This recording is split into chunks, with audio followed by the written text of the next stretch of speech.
Hi there, today on Lydia's Books I want to talk about The Haunting of Sorrow's Leap by Chris Sorensen. This came out in November 2025, and I was sent a copy by the author, so thank you again, Mr. Sorensen.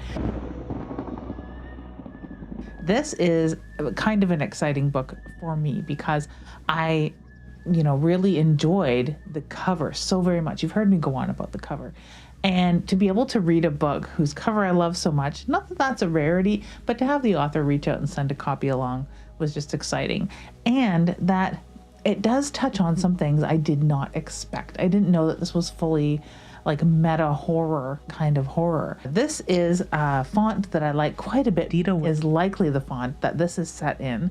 And I owe that to the way that the capital R is designed with that sort of fanciful little hook on the foot of the R, designed by the author too, this front cover. So I love this cover for its simplicity, its dread, its choice of font, and of course, just the way that it does seem so ghostly without having a haunted house on the cover, and just this sort of creepy woman standing there. The cover drew me in entirely, and that is why I chose this book. Now, I had wanted to read more Chris Sorensen after reading The Nightmare Room, and I haven't read all of the Messy Man series, which we'll touch on in a second.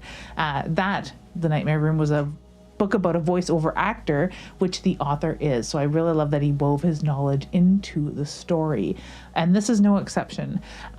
Being like a writer and a psychic isn't very different when you touch on the convention aspect and just sort of like the three-ring circus of the social media aspect of what being a person in the public spotlight can be. So this is a story of a very reluctant psychic with fading powers who is wrapped up in sort of a locked room mystery similar to 13 Ghosts. She's cloistered with other psychics for a chance at cashing out after staying a night in a haunted house. Now, what this book is not, however, is a typical gothic horror story. And you learn that on page 1. I didn't expect it to be a meta horror like Kill Creek, but I was pleasantly surprised that it was. I think I was just totally drawn in to this cover and wanted it to be sort of like an E.L. Marsh revisitation, something like The Woman in Black or The Others, which it is not. Now, Ellen Marks can talk to the dead. Now they're ghosting her. With her psychic gifts on the fritz, she's been demoted to hawking discount crystals at a third-rate paranormal convention. When she inadvertently solves a supernatural challenge at Jersey's Hooky Spooky convention, she catches the eye of the event's reclusive sponsor, a washed-up horror author with a haunted mansion in need of a psychic cleansing. Reluctantly, Ellen joins this ragtag crew of psychic misfits, a near-death survivor, a paranormal tech bro, who is one of my favorites, and a woman who may or may not be possessed, to investigate the mystery lurking inside the crumbling Hudson Valley estate.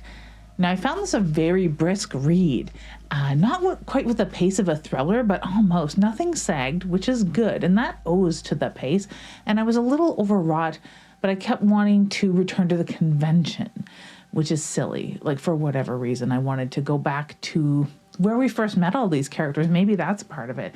And maybe that was part of the good writing at the beginning that made Ellen feel like barely part of this group and not fitting in anywhere.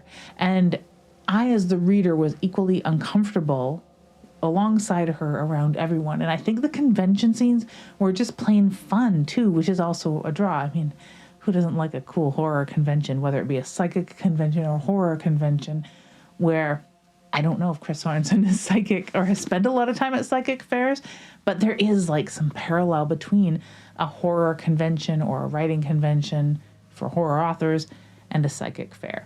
Now, the house itself is fairly well laid out, as there are meeting places like the central kitchen where everyone gathers. And this is more like a kitchen that we can relate to as well. It's not like the grand dining room in Hell House, for example, which I do really love those scenes, but this is a lot more relatable.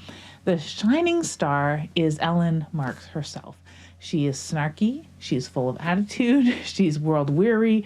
I can see a lot of myself in her, and the way that she navigates trolls at the convention deserves a trophy. So I read The Nightmare Room so long ago that I barely remember her as the character, as the hired psychic in that book. So this sparked my wanting to read the Messy Man series again. I need to revisit her specifically. So for the setting and theme, I really like that this started out as a convention, as mentioned.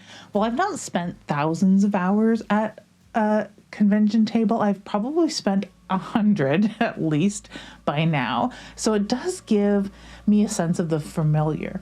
I'd often see jewelry vendors and always wonder what it was like being one of those. And maybe now I know a little bit of what that's like. The house itself, when they get there, is a grand. And while I wish that the grounds could have been a little more explored, I do like that we actually leave the house like we do in Kill Creek, which I do draw a lot of parallels between those two books. But upon return, we don't spend as much time exploring the house. It also reminded me of The House of 100 Whispers. I think that was the name of the Masterton book. We spend a lot of time at the beginning establishing sort of the layout, but then we don't really explore. We do spend more time really getting to know, in a brief excursion, to Carter, the butler, Muster Carter. His butler's cottage next door seems to have a more firm layout in my mind than we do Sorrow's Leap. Now, as far as the writing style, from the first page, it works really well. It's very brisk. We have a very tight cast of characters. We get to know them one by one really well. We are with Ellen for the whole ride, so the cast of characters are all filtered through her, and they do shine in their own dialogue. We get to know people by their appearance and their habits and how used and useful they are within this gang. The outbursts especially help with painting these people from the elite ghost hunter William Kwan, who's the purveyor of most of the tech gadgets. He's the tech bro. And the sort of social media and hustle angles of ghost hunting, which I find highly entertaining. The unexpected friendship between a cold, salty woman and a friendly, cuddly man-boy wonder in psychic J.J. Gradinsky reminded me of The Witch of Willow Sound, which I read near the end of last year. While this is a little more grounded and realistic, it had that same sort of odd couple idea or vibe. There is this concept of con friends, which the characters certainly are. If you've ever wondered why these people would be in a room together when you're watching a horror movie or reading a book, this plot gives you two reasons. The rich man's quest and con friends. They are fast con friends, and they probably would have spent a little bit of time together as they had bumped into each other at the beginning of the convention, with sort of a scavenger hunt that takes place. Now, if you're looking for something like a modern haunting that does deal with like the technological aspects of the modern era and ghost hunting or the paranormal, like 12 Nights at Rotter House, or liked Kill Creek and want to spend some time with psychics in a similar setting, or want a main character that has flaws on their sleeves, a lot like, say, Gemma Files' experimental film, a book I really absolutely love. And the main character had some parallels in that they, admit readily that they're not the most with it person in the entire planet. And I really liked that. Then Haunting of Sorrow's Leap is definitely for you. I had a great time with the characters and the personality traits that were revealed through the story. I did feel like I could have met these people on a convention floor some Sunday afternoon. As noted, it reminded me of Kill Creek and also Haunted Mansion style horror films where there's like a rich oligarch that hires a whole bunch of ghost hunters to solve whatever crime that usually ends up with a lot of people dying. There aren't a hell of a lot of deaths in this from the horror standpoint. It's kind of ooky spooky. It would be pretty safe for middle grade, young adult or whatever.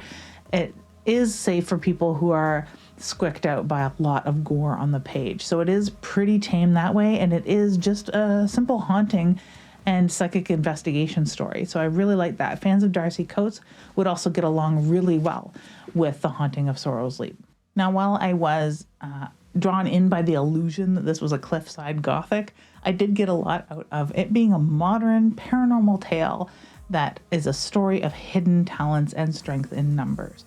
So if you have read The Haunting of Sorrow's Leap or other Chris Sorensen books, if you're a fan of the Messy Man series, definitely let me know in the comments below. Of course, I am very grateful that this was sent my way, and now I have to go back because I think I have all of the Messy Man series on my Kindle. I think I want them in print though. So I know I dropped quite a few comparable titles in this video, like Kill Creek, 12 Nights at Rotter's House, House of 100 Whispers, or even Hell House, or The Entity, come to think of it. If you know of other stories that take place in the here and now that use modern things like machines to hunt, trap, or understand the paranormal, let me know in the comments. Thank you so much for watching, and have a nookie spooky day.